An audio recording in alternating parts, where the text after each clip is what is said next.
Can you guys hear me all right? Yes, excellent. And welcome, welcome everybody.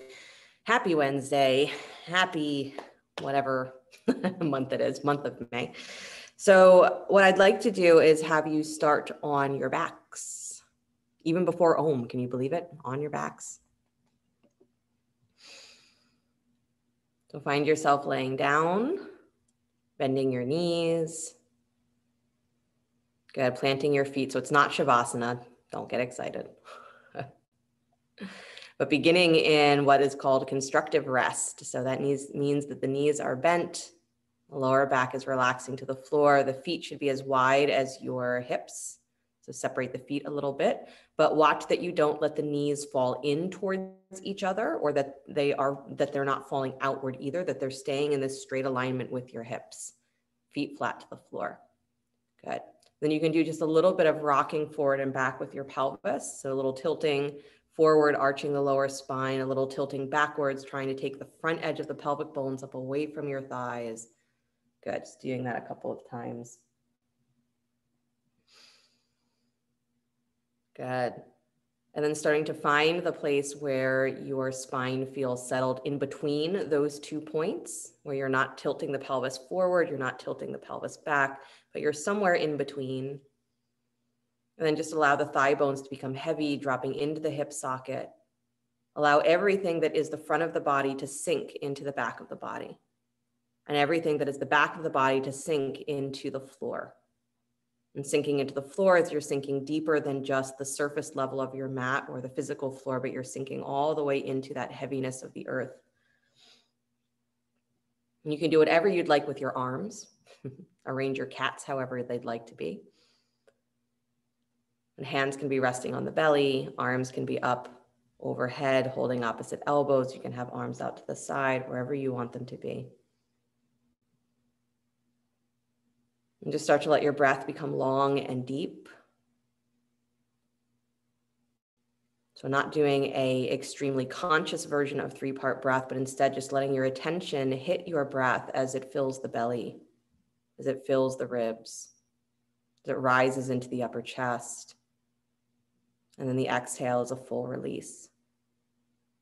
So you don't have to stop at each point of the 3-part breath, but have your mind touch each place of that breath. So the inhale through the belly, you feel that breath sweep up through the ribs, sweeping up all the way up to the chest. And then it's a gentle release. Everything falls into the floor, melts into the floor. Good. So Virginia, just bend your knees and plant your feet. There you go. Good. Constructive rest is one of those positions that is helpful for the deeper layer of our muscular self to start to release.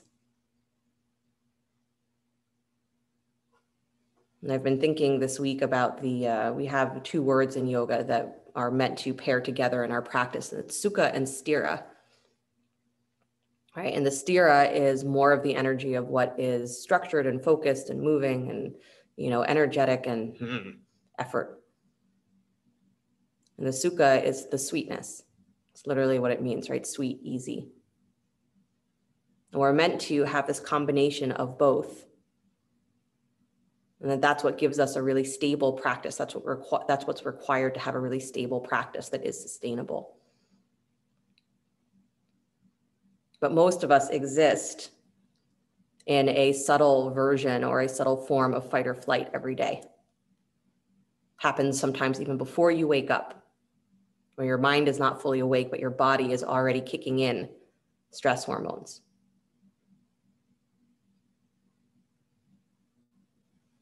So in these deep layers of the musculature, sometimes there's no release, there's no relief that happens.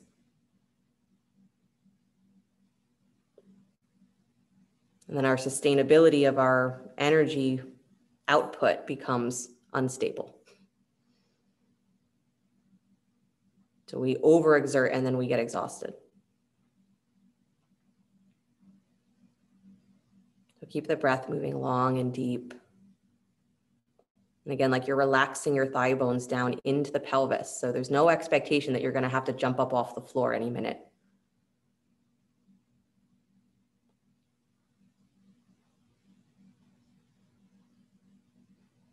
Relaxing into the heaviness that the floor is actually a surface that can hold you, not just that stops you from falling.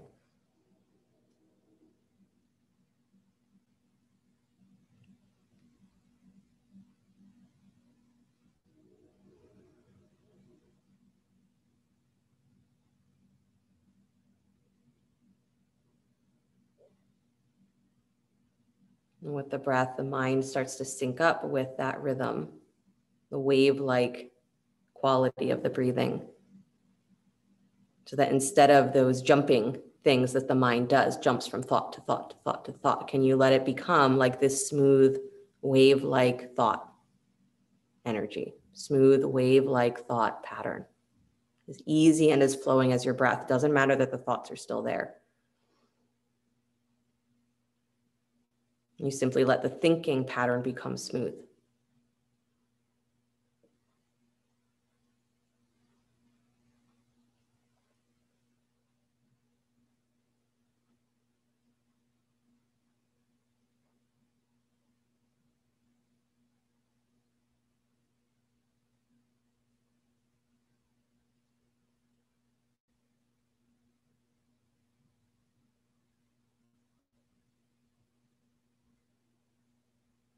And letting the hands rest wherever they would like to. You're going to do your sound of Om supine on your back.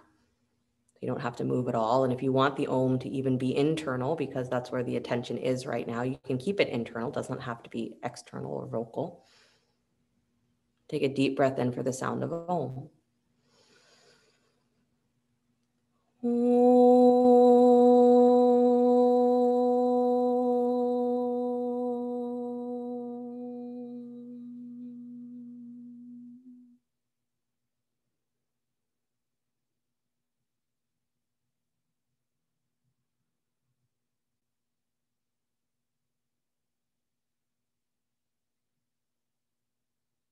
And slide your right knee up in towards your chest, please. And keep the left foot planted on the floor. So hug that right knee in. Good. Then hold behind the right thigh. Extend your right heel up towards the ceiling, pressing your thigh into your hand and trying to find where there is a little bit of that forward tilt of the pelvis. So again, it's going to feel like you're trying to arch your lower back just a little bit. Good. So you make a little space between the front of your thigh and your belly, pressing that thigh into the hands, and then stretch up through the underside of the heel. So again, it's like you're pulling your leg long, but through the heel. Good. And try and keep that left thigh bone rooting down into the hip socket. Nice. One more breath. Good. And then hug the right knee back in towards the chest. Extend your left leg straight down to the floor. Yep. And then holding the front of the shin, that right leg, lift your shoulders up off the floor on an exhale, like you're going to bring your forehead up to meet that knee. So round the shoulders, round the back, draw the abdominals in. Good. And then stay there, relax the shoulders, engage that left leg, either point or flex the foot fully, and then lift that foot up off the floor just an inch or two. Good. And pull the thigh bone up and in. That's it. So again, scooping into those low abdominals. Awesome. Release the left leg to the floor, release your shoulders to the floor, bring your right knee across your body for a spinal twist. Good. Stretch the right arm out wide or up alongside your ear if the shoulder feels like it's a little too much pull to have the arm extended. Good. Anju, let your hips rotate just a little bit more so that you're really letting your whole lower body twist over to that side. There you go. Nice, you guys. Breathe really long through the side waist. So you're drawing that right hip down away from your right armpit. Good. And then bring yourself all the way back to center, please. Squeeze that right knee back in towards your chest. Good. And then place the right foot down to the floor, knee bent. Bring your left knee in towards your chest. Squeeze it in. Good. Hold behind the thigh. Extend your left heel up towards the ceiling. Right knee stays bent. Press the left thigh against your hand. So again, you're looking for that feeling of almost that pelvic tilt. So the thigh moves away from the belly and the lowest part of your tailbone, your sacrum, is trying to find its way down to the floor. That's what we're looking for. Good. And then as you're pressing the thigh into the hands, you're reaching up through the underside of the heel. So you lengthen the leg through the calf. Good. Not by pushing through the knee, but by lifting through the heel. Nice. Don't let that right knee fall out to the side. Good. Nice, you guys. One more breath. Press the thigh into the hands. Good. And then bring the left knee back in towards your chest, squeeze it in. Extend your right leg straight down to the floor. And as you're hugging that left shin in, lift your shoulders up, bring your forehead up to meet that knee. Again, on an exhale is the easiest. Good. Relax the shoulders. Good. And then extend or reach through that right leg a little bit more, toes pointed or flex. Lift the foot up off the floor just an inch or two and pull the thigh up and in. So it's like you're trying to pull the legs up into the pelvis. Get the lowest part of your belly engaged. Nice, Jessica. Nice, Virginia. Good, Allison. And then release the leg, please. Release the shoulders. Awesome. And then bring the left knee across your body over to the right, spinal twist. Left arm extends wide or arm comes up alongside your ear. Good. Nice, you guys. So there's this thought process, right, that we tend to go from the grossest or the most external and most dense parts of ourselves and work through that to try to get to the place where we can have an awareness of what is inside or what is beneath the surface. But especially when we're working physically, is that we can know enough that if we start at those internal muscular places, that we're going to create so much more freedom on the outside, that when we engage with those places, it's not so hard. It's not such a struggle to figure out your way through them or how to navigate them. So we start with knowing that if our body is typically habitually in fight or flight, we start with those deeper muscles. We start with those very internal places, work with that, free up space to navigate everything else on the surface. Come back to center, please. Good. Squeeze that left knee in towards the chest. Bring the right knee in with it, so both knees in. Good. Come into happy baby. Take your knees wide. Reach for your ankles or your shins. Good. Ankles or feet is really what I meant. I don't know why I said shins.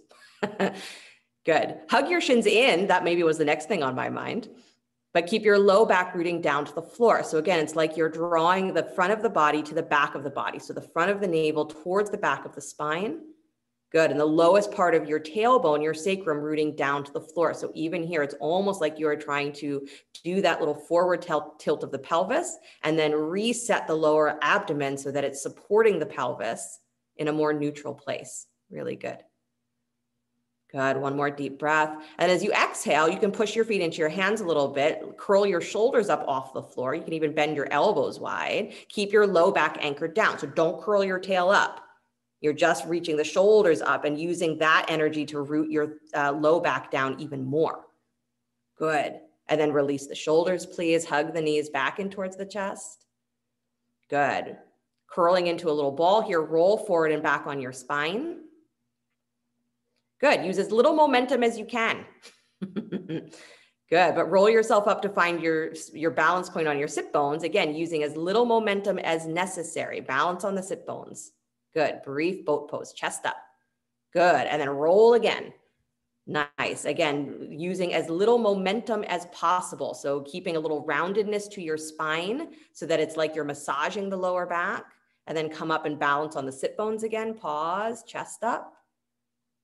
Good. And then one more time, rolling backwards and forwards again, like you're massaging your back. So if every time you come down, you're kind of flinging yourself and almost banging your head on the floor, that's what we're working with here, right? Is trying to find where's the support of the abdomen and then come up to balance on your sit bones, boat pose, chest up. Good. Stretch the arms forward if you'd like. Stretch the legs any amount to straight if you'd like. Good. Chest up, lower abdomen zipped in, thigh bones pulling up and into your pelvis. Awesome. Beautiful. And then come all the way up, bring the feet to the floor, please. Good. Bottoms of the feet together, knees drop wide. Badakanasana. Good. Use blanket underneath your seat if that aids you in having a neutral pelvis. And then start to walk yourself forward any way that you'd like. Forward fold. Good. So my thought is a lot on those, deep internal muscles, more of the internal hip flexors, right? The muscles that don't get a break. As long as you're moving around, they are constantly active. As long as you are standing up, they are constantly active. And that these are the muscles, especially the psoas is referred to as the muscle that contracts almost immediately when you start to enter fight or flight. And so you can imagine if all day you're in a state of active stress, is that muscle never lets go. So in your forward fold here, squeeze your knees up towards each other just a little bit as your knees squeeze in. So that's inner thigh energy, right? That you're squeezing your legs towards the ribs. So the knees should pop up a little bit. And then send your butt back just a little bit more. So again, you're tilting the pelvis forward around the thigh bones. Good. And squeeze, squeeze, squeeze the knees. Nice. And then release the squeeze of the knees. Just let the knees drop wide, lean forward a little bit more on almost every case you can after you let go of that squeeze. Good. And then walk yourself all the way back up. Nice job. Right leg extends straight out in front of you. Left foot comes to the inside of the right thigh. Good. Rotate that right inner thigh down and in just a little bit so it feels like you're really rolling the leg inward towards your foot, because the natural tendency for pretty much all of us is for that leg to roll outward, right? So try to activate that internal rotation and then inhale the arms up to the sky. Little twist of the torso to the right, and then bowing over the right leg, Janu Shirshasana. Good. Try to maintain that feeling of the inner thigh rolling down towards the floor, because once we come into the forward fold, we usually forget a little bit whatever we were doing with the leg. And then it naturally starts to go where it likes to go, which is to fall outward. So keep that internal rotation, inner thigh rooting down. Good. Nice, you guys. And then a deep breath in, lift your chest, get a little longer through your spine. Good. And then exhaling, releasing. Nice. Walk yourself all the way back up. Take your left hand back behind you, right behind your left hip. Then you're going to press up onto your left shin, lift your butt up off the floor, sweep that right arm up and over the ear. Yeah, so you're coming into that back bend form. Good. Right foot can come flat to the floor, hips open, chest open, throat back. Yes, really nice, Allison. Nice, Mark. Good, Kristen. Nice, Harriet. Awesome, Emily. And then slowly release, come all the way back to center, please.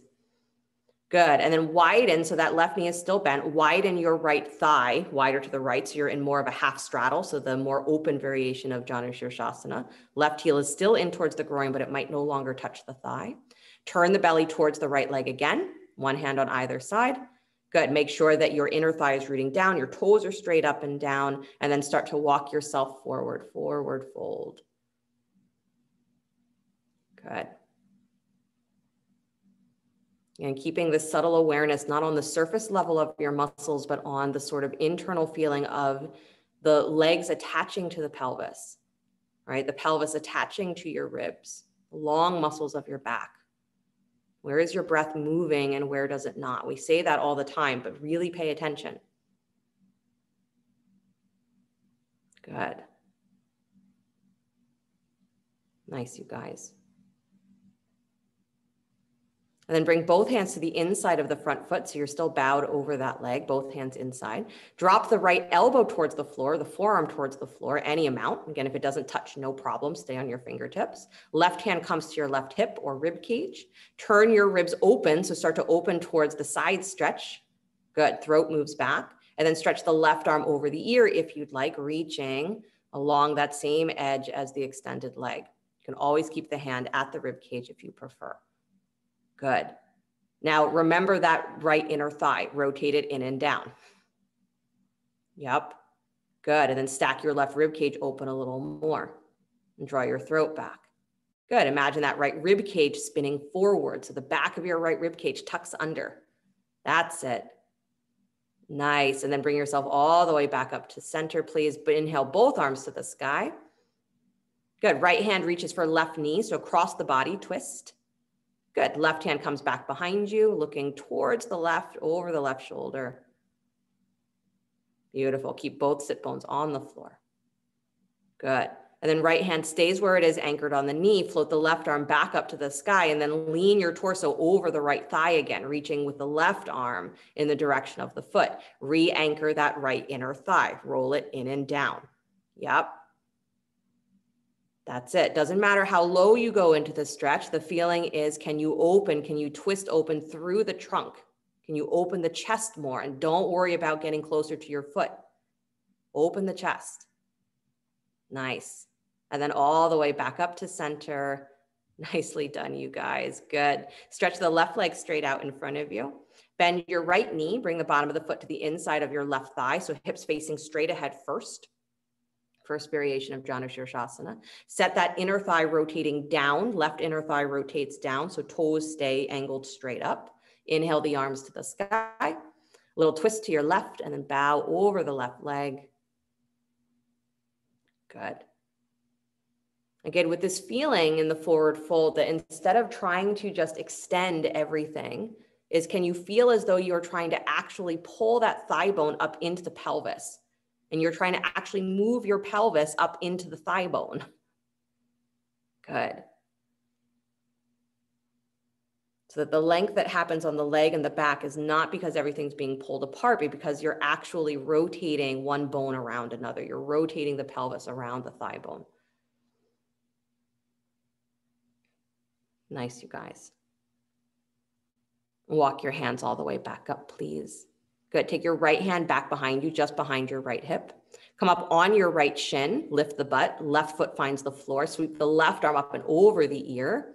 Good. Finding the back bend. You got it. So an open pelvis, open chest.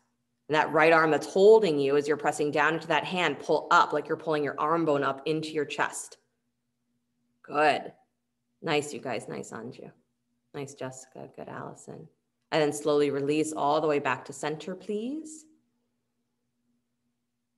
Good. So come to the wider version of Janu Shirshasana. So take the left leg a little wider out to the left, maybe drawing the right knee wider to the right. Again, right heel is still in towards the groin. Good. And then turn your belly to the left, one hand on either side of that left leg. Good. Reset the inner thigh, rotating down, toes are straight up, and then walk yourself straight ahead, forward fold. So straight ahead in this case means that your trunk is already twisted a little bit. So the right rib cage is spinning forward, your left rib cage is opening, lifting a little wider. Good.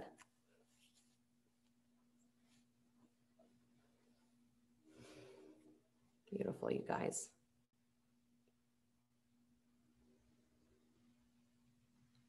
Sukha and Stira.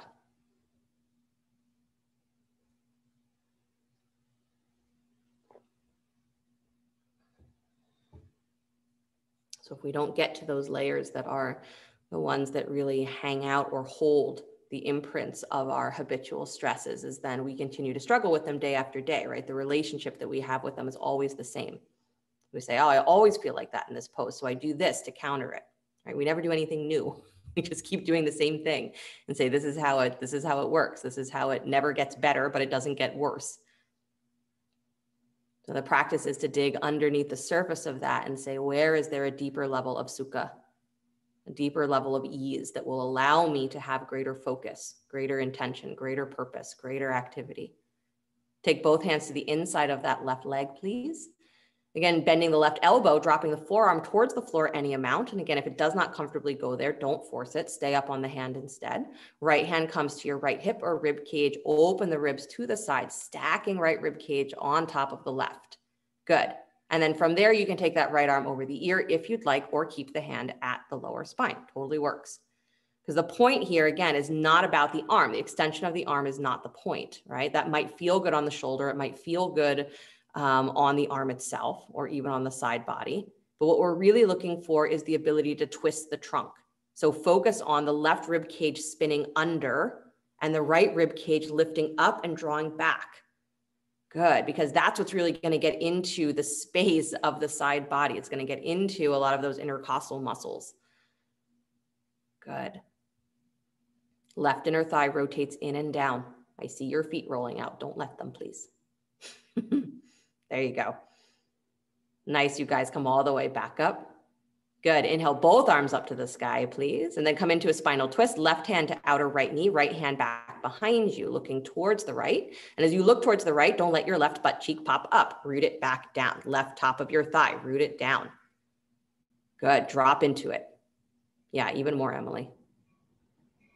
Good. And then keep that left hand where it is, anchored on the knee. Float the right arm back up alongside your ear and then lean over the left leg again. So lean over, side stretch.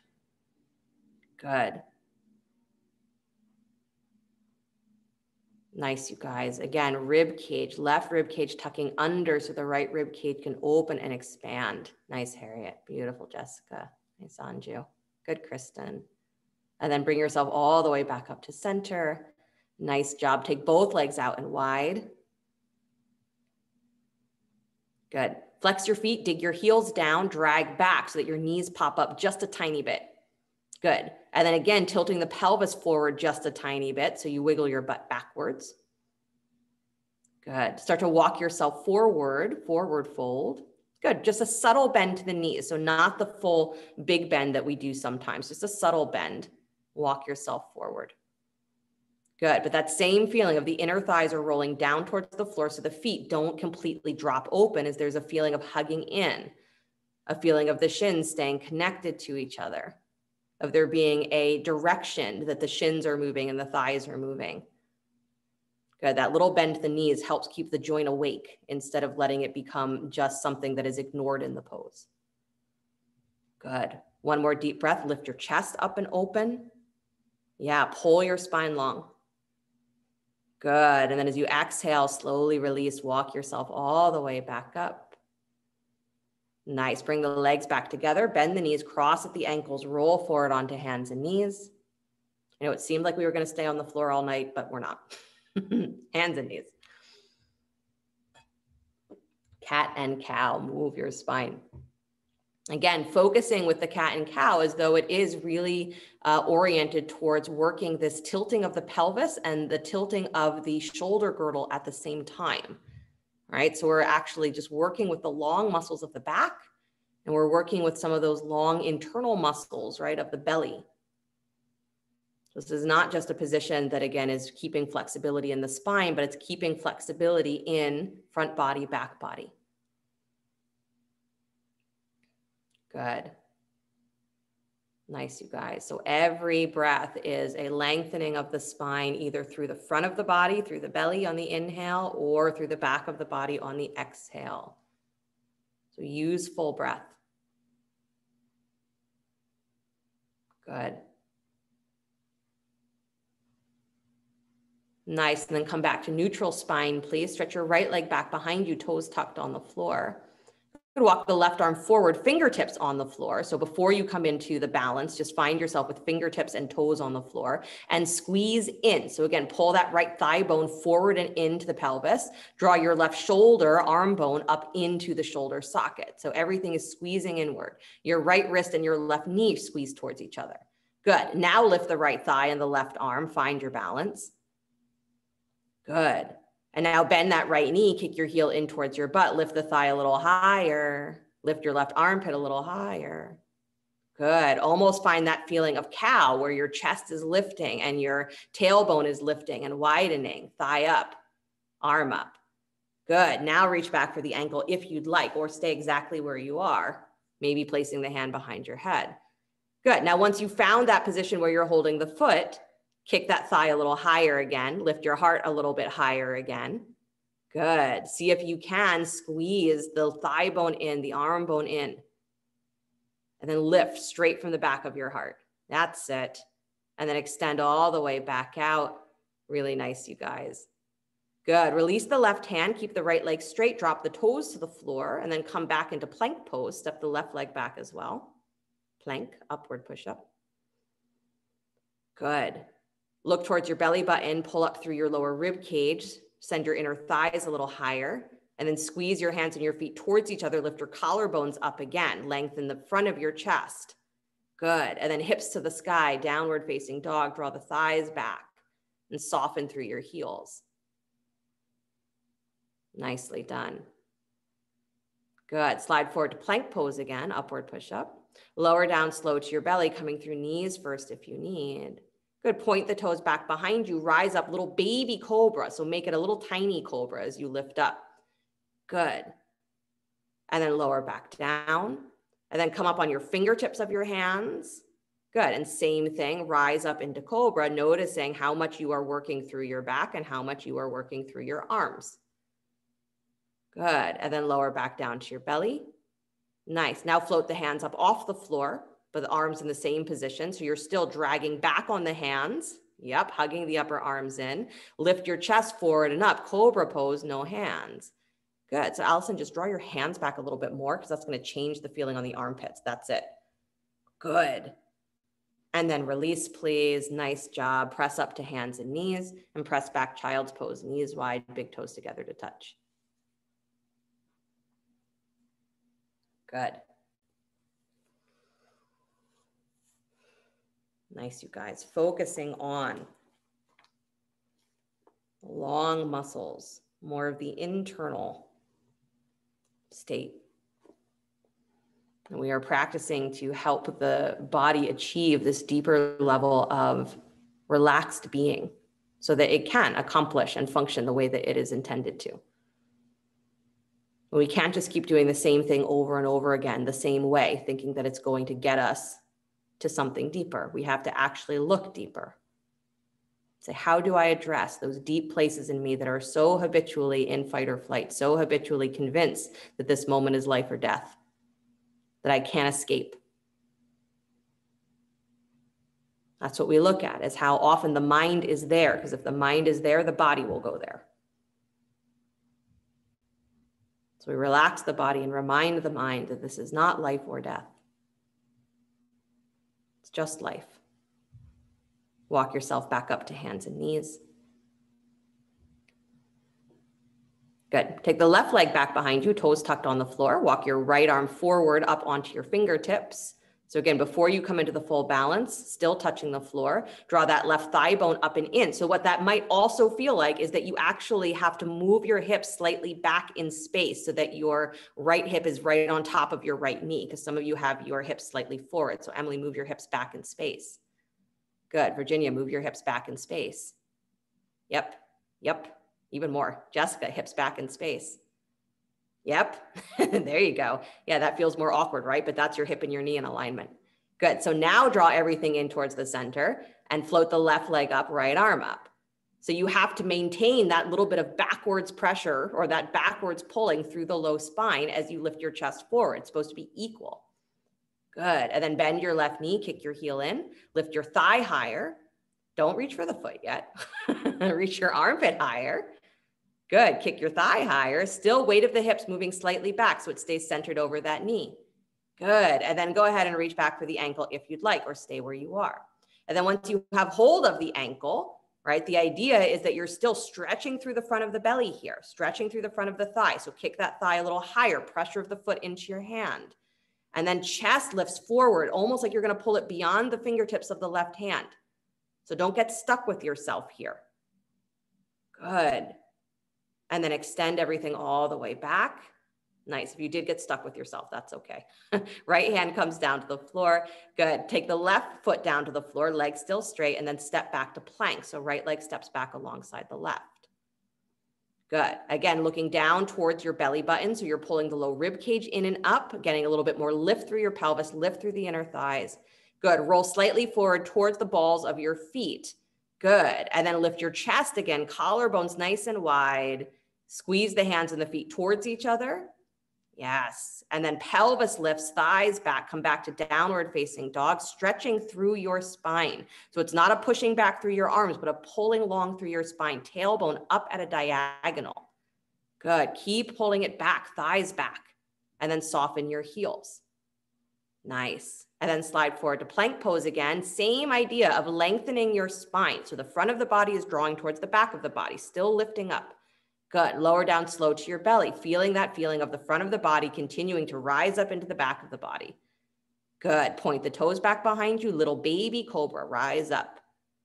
Good. And then release the belly back to the floor. Come up onto your fingertips. Elbows are still lifted. You got to really still engage those lower armpits. Rise up to cobra, again, lifting the chest forward and up beyond your fingertips. Nice. And then release back to your belly and float the hands completely off the floor, still with that feeling of hugging the lower armpits, keeping the upper back really engaged. Lift head, neck, and chest. So you have to feel that squeeze along your spine and feel the front of the body, low ribs and belly drawing in and up away from the floor. You want to know how to increase that feeling of lift through your spine? You got to use your abdominals. Good. And then release, please. Beautiful. Plant the hands, press back to hands and knees, and come back child's pose.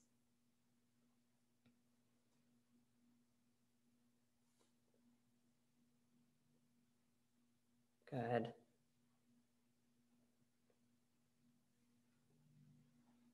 Finding your breath in the lowest part of your back.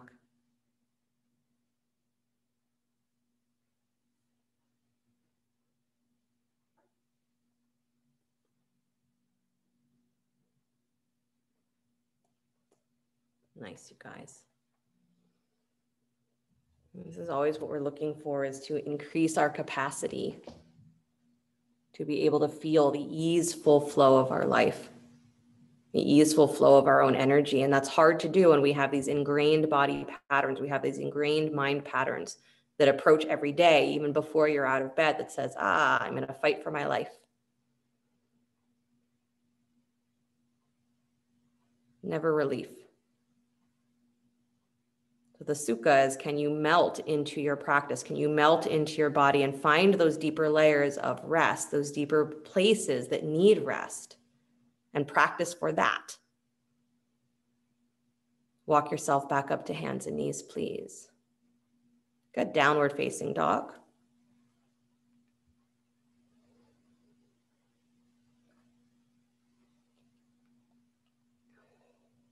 Good. Right leg comes up and back behind you. Down dog split, please. Good. So even that is a lifting up through the pelvis. It's a pulling back through the heel. So extend backwards, pull your hips backwards. That's it. Good. And then step that foot forward between the hands. Lunge. Nice. Back heel comes flat. Baby toe parallels back of your mat. Virabhadrasana 2, warrior 2. Shoulders come over the hips. Good. And then once you found your warrior 2, bend your back knee. So both knees are bent. And as the back knee bends, again, the thigh joints, or where the thigh creases are, gets a little bit softer. And then pay attention to your front knee. Widen that knee until it points at your second toe. So your right butt cheek is going to come more in towards the midline of your mat. And then root the big toe mound down to the floor. So it's just angling the front knee to where we know it should go and letting your back hip arrange itself against that. Good. Now don't change anything about the way your pelvis is tilted. Start to straighten your back thigh. As that thigh moves back, you're also sucking that left thigh bone up and into your pelvis. Good. And pressing out through the baby toe edge of that foot. Nice. Good. Left hand drops down the back thigh. Right palm spins up and back. Reverse warrior. Good. Even here, careful that you don't go into that automatic pattern of locking the back knee to try and make it feel more powerful. It's not more secure when it's locked. Good. Come back up to center, please. Arms wide. Take the hands back behind you. Interlace your fingers. Turn your shoulders to face forward, but keep that back foot anchored to the floor. And then bow inside your front thigh. Take the arms up and over any amount. So you're letting that left hip spin forward and drawing that right butt cheek in towards the midline of the mat. So that's going to naturally widen the front inner thigh. Good. And then you still have to draw back through that left thigh, but without rotating it open. It has to stay internally rotated. Good. Squeeze that right shoulder up against your right knee, you guys. That's it. And then release the hands down to the floor. Nice, Jessica. Nice, Harriet. Good. Spin your back heel up, please. And then drop that knee flat. Good. Move the left hip backwards on top of the left knee. Ardha Hanumanasana, take your right leg forward to straight. Come up on your blocks if you need them. So left hip moves back so that it is stacked on top of the left knee. It's just the front leg that comes straight. Ardha Hanumanasana. Just half. Good. And even here, the sort of thought process of the inner thigh rotating down and the top of the thigh bone pulling up and into the pelvis. Good. And walk your hands forward any amount towards the ankle.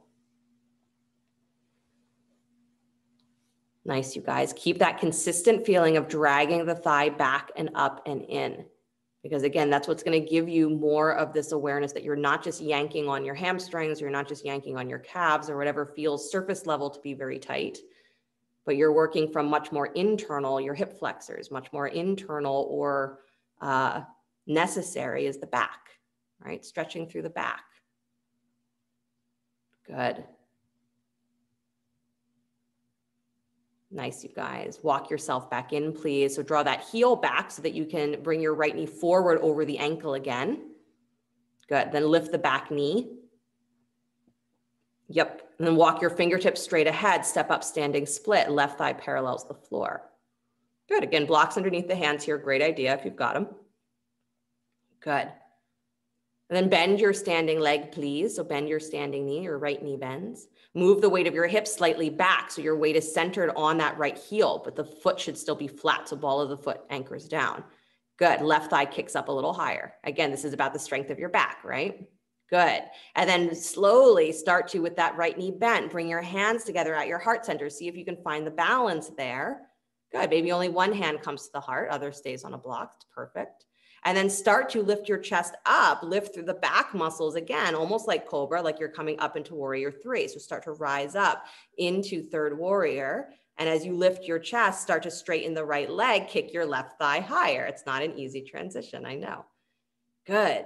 And then step all the way back to high lunge, please. Hands at heart center. Good. Prayer twist. Left elbow comes to the outside of the right knee. Good. And again, that back thigh is lifting up and away, and your chest is lifting forward and up to create that diagonal where the crown of your head and your back heel, imagine them in one straight line. Good. Or they're connected to the same string. Even if it's not a straight line, there's a feeling of elongation in both directions. Awesome. And then come all the way back to center, arms to the sky, deep breath in, maybe even a little baby back bend, lift your hip points. Awesome. And then release the hands down to the floor. Good. Step back, downward facing dog. Nice, you guys. Good. A vinyasa if you choose, child's pose if you prefer, or stay in dog. If you're doing the vinyasa, you're sliding forward to plank, lowering down slow to your belly, rising up cobra, remembering to use your back, not just your arms. Good. And then come back downward facing dog. If you've been in child's pose, find your way back to dog. Good. Left leg comes up and back behind you, nice straight leg. So again, you're pulling through that inner thigh and then stretching back. So it's not an arching of the lower back, but it's an elongating, right? That same line from the heel all the way down through the crown of the head or the fingertips. Good. And then step the left foot between the hands. Really nice, Allison. Good, Kristen. Good. Drop the back heel, baby toe parallels back of your mat. Warrior 2, shoulders come over the hips, arms are wide. Good. And then bend your back knee, please. I won't comment on how much we are habitually fidgeters when we come into warrior 2. It's like the moment we always have to fix our hair and we have to fix our clothes. We never just come into warrior 2. So with that back knee bent, it's all right. Move that left knee a little wider towards the second or third toe. So again, that widening space of the inner thigh, of the inner knee. Let's the right hip, back hip spin slightly forward. Now start to straighten the back thigh without trying to mess with the rotation of that hip. Just draw that thigh back, press through the baby toe edge of your right heel, and feel as though you're trying to suck that right thigh bone, back thigh bone up into your pelvis. Good. And then any amount that you go deeper into the lunge, it's because your thighs are pulling apart. Perfect. Right arm drops down the right thigh, left arm comes up and back, reverse warrior. Don't lock the back knee just because you are leaning backwards. Good. So reverse warrior, Mark, you're leaning back the other way. It's a nice little twist though. Good. Come back up to center, please. Take the hands back behind you, interlace the fingers at the low spine, turn your chest to face forward. And again, that outer right hip is going to spin more forward as well, but you're keeping that back foot flat to the floor. Bow inside the front thigh, taking the arms up and over any amount. So hands clasped behind you, Mark. Not behind your head, behind your low back. There you go. Good. And you're moving that left shoulder up against the inside edge of your left knee. You're pulling your left butt cheek back and in towards the midline. So again, that back hip is going to feel like it's spinning forward and it's going to feel awkward because now in order to use that back leg, you have to really just pull the thigh straight up and back. Again, at a diagonal, it's using different muscles. It's not just shifting your weight. Good. And then release the hands down to the floor. Nicely done, you guys. Spin your back heel up. Drop that right knee. Use a blanket if you need. And then coming into Ardha Hanumanasana, move your hips back in space so that you have a straight line from your right hip to your right knee. Left leg comes forward to straight up on the heel. Good. Again, using blocks underneath the hands if you'd like. Beautiful. So again, consistently dragging down and back on that left heel so the thigh bone feels like it's going up into the hip socket. And then the leaning forward is your pelvis actually tilting forward around that thigh bone. Good. So you make this stretch more about your back than about the back of your leg. So Allison, I would move your hips back in space a little bit more so that your right hip is more on top of your right knee. Yep. Yep. Yep. You can move the whole left foot too. Good. Awesome, you guys. Almost like you are just pressing backwards with your butt. And it's less about what the straight leg is doing at all. It's just about where your butt is going, up and back. Good. Remember, this moment is not life or death. Whatever your legs feel like, it isn't life or death. Good. One more exhale. Drop deeper into sensation. So not the surface level of the sensation, but the deep, deep layers and layers of sensation.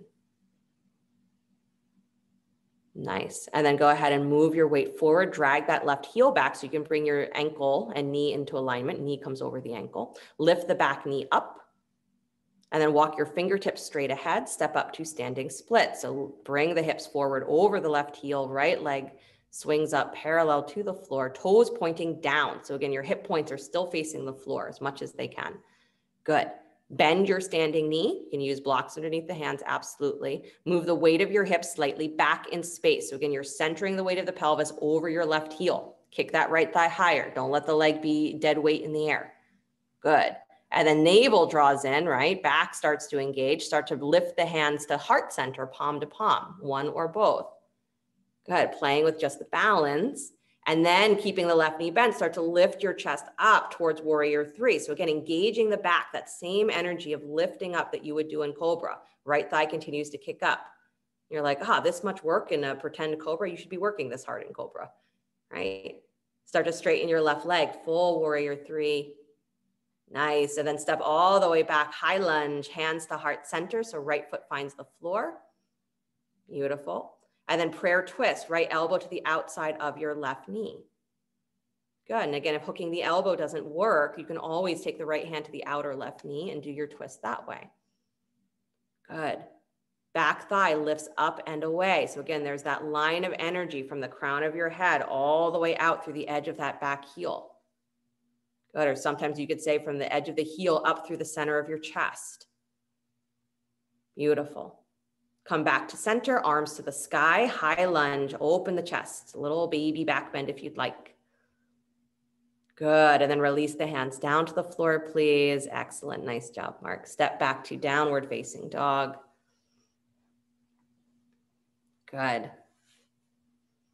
And then sliding forward to plank pose, lowering down to your belly, rising up cobra, lift head, neck, and chest from the back of your heart. Good.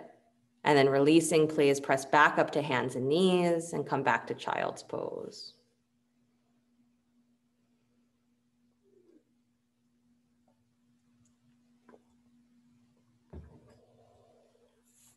Nice, you guys.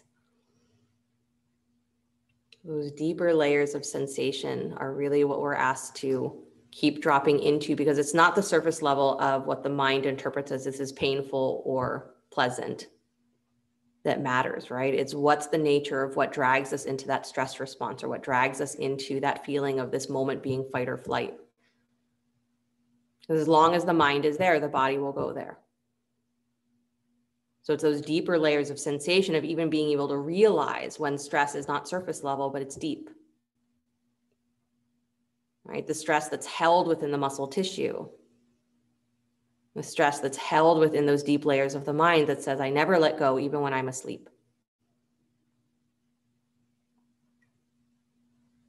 So we drop into that, not trying to make sense of it, but just trying to actually sense it.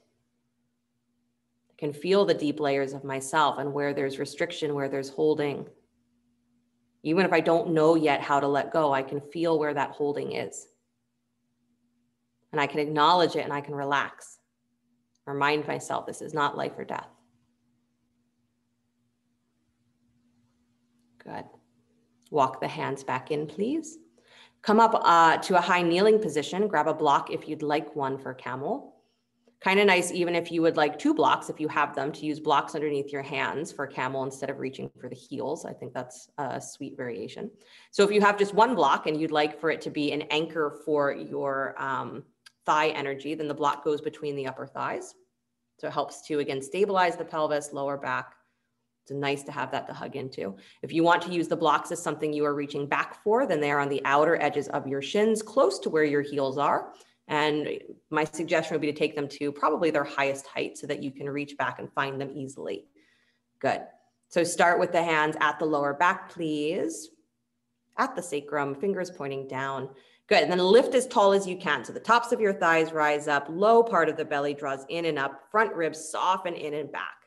Good. So you just already feel that by zipping the front of the body to the back of the body, then you have the experience of hugging the upper arms and feeling where you are realistically restricted in your shoulders, right? So try to maintain this feeling of lifting through the front edge of your pelvis, dropping through the tail. Hug that block if you have it. Hug an imaginary block if you don't have one. And then start to hinge backwards, keeping this angle on the spine as long as you can. So the whole spine moves back. Your thighs move back. Your butt moves back. Lifting those front edge of the pelvic bone. So don't immediately go into the arch. Good. And then start to lift the sternum up, up, up, up, up. Good. Rotating the arm bones back, rotating the shoulder blades down and in like they're cupping under to lift your chest. And then let your hands drop down either to reach for your heels or for your blocks. Good. Maybe for neither of those, maybe the hands stay at the lower spine. But this feeling that you're pulling up so much through your sternum that there's really nothing going on so much in the pushing forward of the hips. There's just this feeling of the arms drape down and they find their connection to the blocks or the legs. Chest up. Back holds you. Good. And then front of the body moves to the back of the body. So again, the abdominals engage, press down into your shins, bring yourself all the way back up. Nice. So just noticing if you are one of those people, and I often am, where you feel like you have to push off of whatever you're holding to get out of camel, is that's exactly that feeling of wanting to get more into the lower belly, right? So that it's the energy of our thighs into the pelvis that actually draws us up from the pose instead of that push off of the hands, because that's actually a stress on your lower back, FYI. Bring your hips down to your heels. Don't worry if that's you. Like I said, it's also me. It's just something to be aware of. Dropping the forehead to the floor, please. Reach your hands for your ankles. Good. So this is the whole point, right, of doing things in a slightly different way or orienting yourself to those deeper layers of the muscles, is that you catch yourself in those places where there are areas that we don't reach for strength, or that we allow to stay weak, or that we allow to continue to be a source of stress, unacknowledged. So holding the ankles or keeping the hands just along the floor, roll up onto the crown of your head, lift your hips up off of your heels, round your back, pull your belly away from your thighs. Good. Keep your shins on the floor. This is hare pose, like the rabbit. Good. Rounding through your ribs, rounding through your shoulders. Beautiful. And then release the hips back down to the floor, back down to your heels. Good. Bring the arms in front of you so you're coming onto your elbows. So elbows and knees, forearms and knees. Good. Yep. So lift your butt up off of your heels. And instead of hands and knees, forearms and knees. Good. Interlace your fingers, please. Make a little cup with your hands. One pinky can come to the inside so you have a flat edge. And then again, those inner elbows should be just as wide as your shoulders. So hopefully not wider than that. So have a little bit of feeling of hugging in. And then tuck the toes, please. Lift the hips. Good. Dolphin pose or forearm dog. So lifting the hips high towards the sky. Good. Press into your forearms. Nice. And at the same time that you're pressing into the forearms, feel like you're pulling your thigh bones up and into your pelvis. Yes. But the arm bones up into your shoulders. Good. So there's a feeling of pushing the floor away and then also drawing your chest and arms towards each other. And then start to walk your feet forward any amount. Let the head hang. Good. Up on your tippy toes. So again, lifting the hips. And some of you might play with taking one knee in towards your chest. Good. Again, head is not touching the floor. It does not have to be touching the floor. If it is, that's okay. And then release that foot. Try the other knee. Good. Nice, Jessica. And then release the foot down to the floor. Beautiful. Walk your feet back. Good. Drop the knees to the floor, child's pose. I will give you an opportunity to go into headstand a little later. So if you were excited about that possibility, it's coming. Good.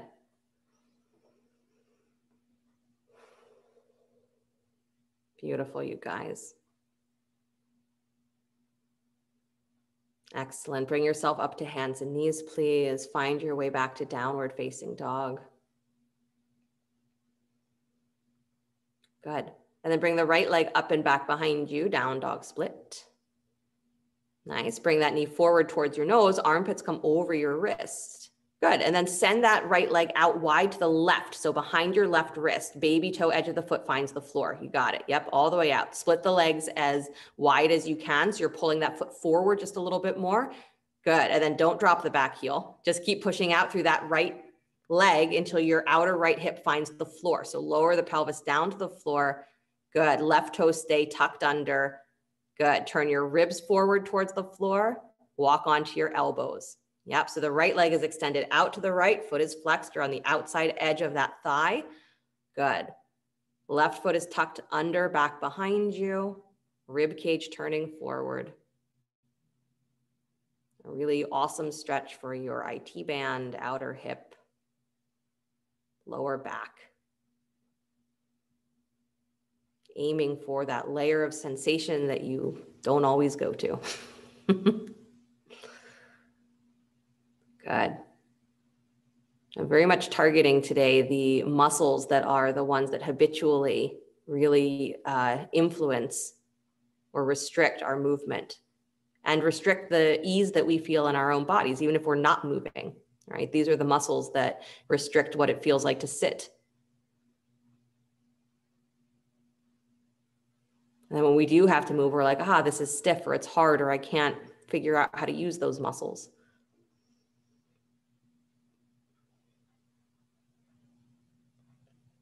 So again, can you rest here with a feeling of going to the deeper layer of sensation? Remembering that the feeling of your body right now, even if it is intense, is not life or death. Right? We acknowledge the deep layers of sensation, of dislike, discomfort, unhappiness. Good. Split the legs a little bit more, Anju. So if you bring that right foot forward more, it's a little easier. And then you're actually trying to take your outside of that right hip down to the floor. There you go. Yep. With the legs still extended. Yeah. And then turn your ribs forward. That's it. I know it's a very awkward, weird position. Good, you guys.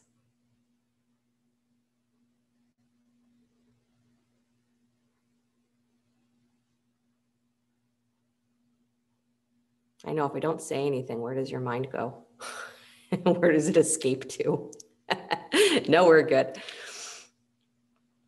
Those deep layers of sensation, those deep layers of this is my stress response that's happening in the background all the time and I don't notice. Or I've stopped noticing because it happens so often. That's what we want to interrupt with our practice. We want to interrupt that habitual stress response that says, this is always how I respond. I have to respond this way. Never stops. Walk yourself back up onto your hands, please. Good. Use that left leg. So you're already activating that left thigh and then pull the right knee in towards your chest and extend the leg back and up behind you, down dog split. Good. All the way up and back. Yep. Again, reaching out through the heel. Good. And then release the foot down to the floor. Awesome. Bend your knees, please. Cat cow your spine, either in downward facing dog, or if you want to bring the knees to the floor and cat cow on hands and knees, that's totally fine too. And you have to find what gives your body that sense of ease. And sometimes it's not doing what is the most difficult or what is the most challenging. It's really acknowledging, again, those levels of sensation. Is it helpful to push myself here, or is it part of my stress response that I keep pushing harder when I should stop? Good. Come back to stillness, please. Back to downward facing dog if you're on hands and knees. Beautiful. And then left leg comes up and back behind you, down dog split. Good. Bring that knee forward towards your nose, armpits over the wrist, and then send that leg out straight to the right underneath you. Yep, splitting the legs. Baby toe edge of the left foot finds the floor. Again, make sure it's at least in line with your hip, maybe slightly higher. And then keep pushing out through that heel until your outer left hip comes down to the floor. You can always take that back knee to the floor if you need to. Good. But keep the right toes tucked under, turn your ribs facing forward. You got it, Emily. And then come down onto your forearms if you can, or again, using blocks or whatever you need. I was going to joke and say whatever you need to survive, but the point is to acknowledge to yourself that this is not life or death. So you're not surviving, you're just feeling maybe a deeper level of sensation than you habitually are used to. And that deeper layer of sensation is also acknowledging, wow, this is how much tightness has built up in this part of my body. And the intensity of it usually sends me running, so I just let it continue to be there, ongoing. And it's the essence of our practice, right? Is we have to have the Sthira, we have to have the effort or the willingness to approach that discomfort in order for the Sukha to become deeper.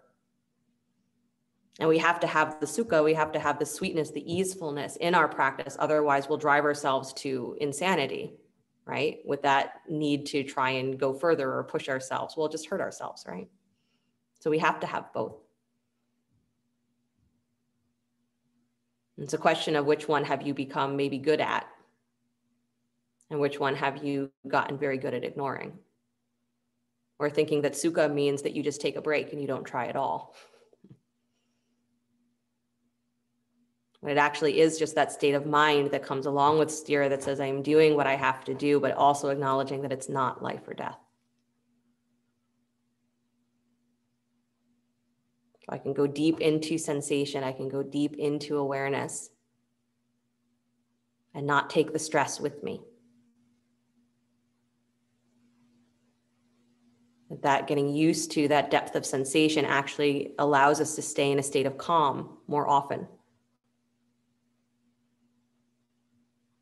Even when things are intense, we don't immediately go into fight or flight. We go into awareness. We go into acknowledgement. And then whatever comes after that, right? Maybe many things come after that: forgiveness or patience or compassion. We start with being willing to approach the sensation at a deep level, not run away. As long as we know it's not life or death, it is something that we can do something with. We can ride it out, ride through it, be with it.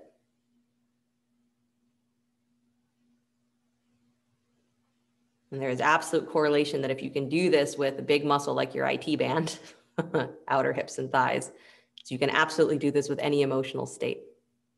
Might take a little more practice with one type of sensation versus another.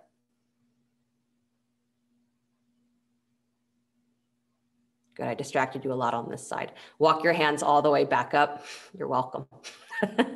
Lift that right thigh a little higher, please, and swing that left knee back in towards your chest. Take the left leg up and back behind you, down dog split. Good, and then release that foot to the floor. Good, bend both knees again, a little cat-cow in your spine for either in dog or dropping the knees to the floor. Cat-cow. Good.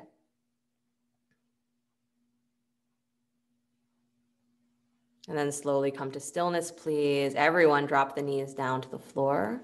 Good, separate your feet just a little bit and then let your hips come back to sit between your heels. If you need a block underneath your seat to make that happen, use that. Good. Yeah, Kristen, just make sure you don't let your feet splay open too much. Nice, you guys. Good, so even in Virasana, there should be this subtle kind of drawing in of the inner thighs and a lifting through your low belly, a lifting through your lower back. So you're not sinking down like a little kid watching TV. That's kind of our classic image, but instead you're pulling up through your spine. And by pulling up through your spine and rolling down through your inner thighs, you're actually creating a spaciousness in your pelvis. Good, soften your ribs back and in, let your eyes close, like your spine is suspended on a string, pulling up through the crown, taking the weight out of the hips, but allowing the legs to be heavy. Long breaths.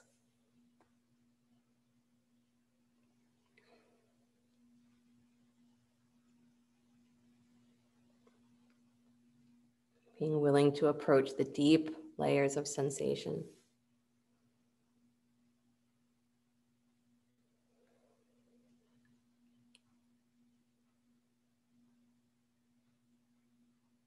And just to meditate on that idea of there being a connection between easefulness and effort. Sukha and Stira, strength and sweetness.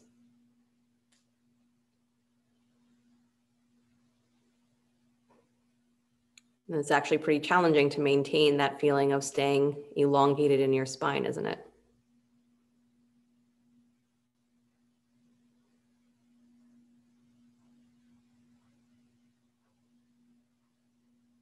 Relax around that challenge. One more deep breath.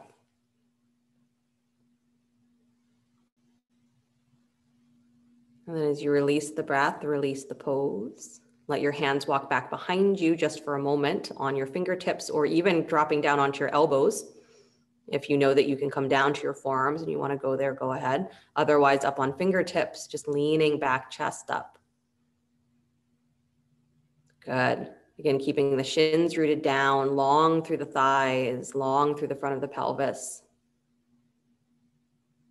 Good. And then again, almost like coming up from camel, can you feel here that you are connecting the thigh bones up into your low belly, engaging low belly to your low back, and start to pull yourself up from your ribs, from your abdominals. So your hands are going to help, but don't throw yourself off of the floor. Use your legs, use your abdominals. There you go. Nice, Anju. Awesome. And then slowly release the pose completely. Come all the way out. So here is your opportunity to go upside down if you would like. So if you want to come back to maybe headstand today, if you have wall space that you want to use, you certainly can. Any other inversion is also a great idea. So if handstand is more in your vocabulary today, that's great. Shoulder stand, also great. If you're just putting a block underneath your sacrum and legs up to the sky, also great. Not being knocked down is to lift yourself up. Good. So finding your upside down, whatever that looks like, feels like.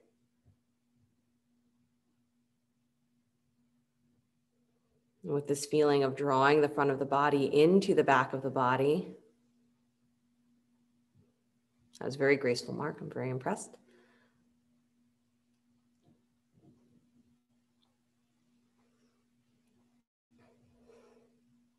Good. Knowing where the balance is between the Sthira, the effort, and the Sukha, which is ease.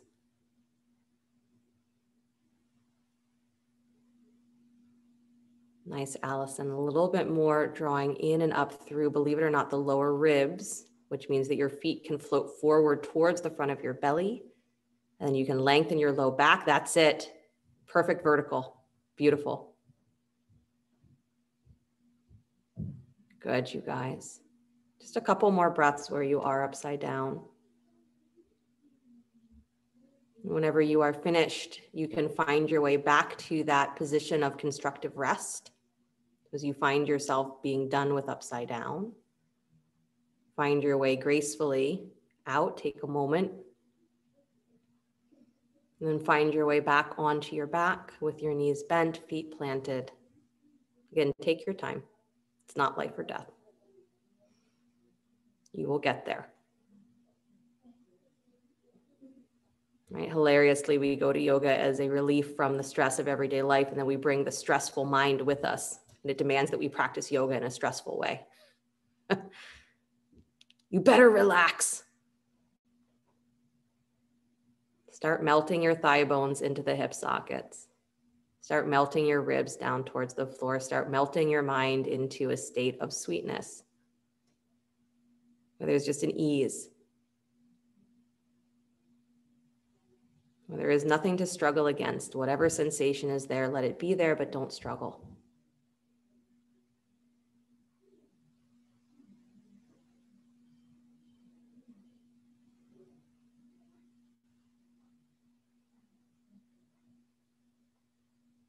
And then when you are prepared to, you may either bring the bottoms of the feet together and the knees wide, take your Shavasana in supine Badakanasana. You can place blocks underneath the knees or the thighs if you choose. And at any point that you wish to stretch the legs straight out in front of you into Shavasana, you can simply go there. But stay with that feeling of being very heavy, letting the front of the body melt into the back of the body, letting the mind melt into a place that is just very open and sweet, effortless.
Very gently bring the awareness back to the breath and the body that is breathing.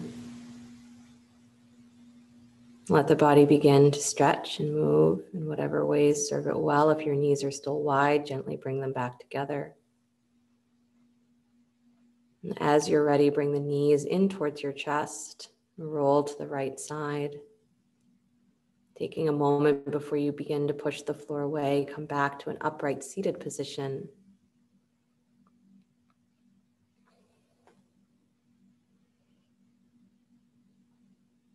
You're finding the hands coming together, palm to palm at the heart.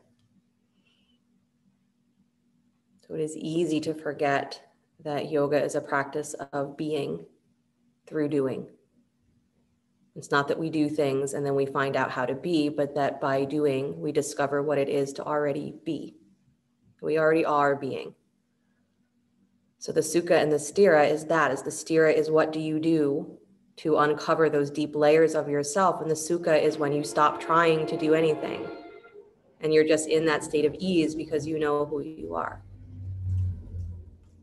So those deep layers of sensation, right, are invitations. A yoga practice is an invitation to discover what it feels like to be under the surface of your own stress, beyond the edge of that fight or flight, life or death, to where you just are, to where you can just be. So we need Sukha, we need Stira. And the Stira gets us to Sukha, and the Sukha gets us to Stira. Remember that you are being all the time beneath the doing. So go deep. And close the sound of Om, deep breath in.